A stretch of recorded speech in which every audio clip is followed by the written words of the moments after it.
আম আদমি পাৰ্টিৰ ৰাজ্যসভাৰ সাংসদ ৰাঘৱ চাড্ডাই বিজেপিলৈ গুচি গ'ল।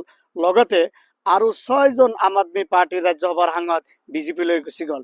हमने ये डिसाइड किया that we, the 2/3 members of parliament of the belonging to the Aam Aadmi Party in Rajya Sabha, exercise the provisions of the Constitution of India and merge ourselves with the BJP. हम BJP में विलय करते हैं। এতিয়া question হ'ল তেখেতসকলৰ সাংসদ পদ থাকিব না গুচি যাব। বহুতে কুৱেশ্যন কৰি আছে।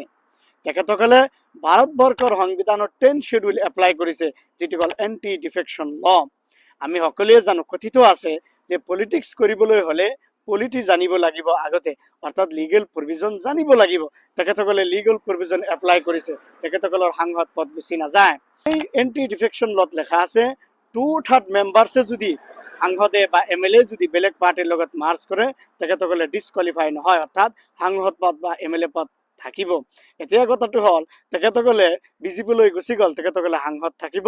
আম আদমিৰ পৰা গুচি গ'লেও তেখেতসকলে ৰাজ্যসভাৰ পৰা ডিছকুৱালিফাইড নহয়, কাৰণ আম আদমি পাৰ্টিৰ টোটেল সাংসদ হৈছে ৰাজ্যসভাৰ আপোনাৰ 10 সাংসদ টোটেল। এতিয়া 10 সাংসদৰ পৰা 7জনেই গুচি গৈছে, অৰ্থাৎ 2/3 মেম্বাৰ্ছেই গুচি গৈছে মোৰ দেন।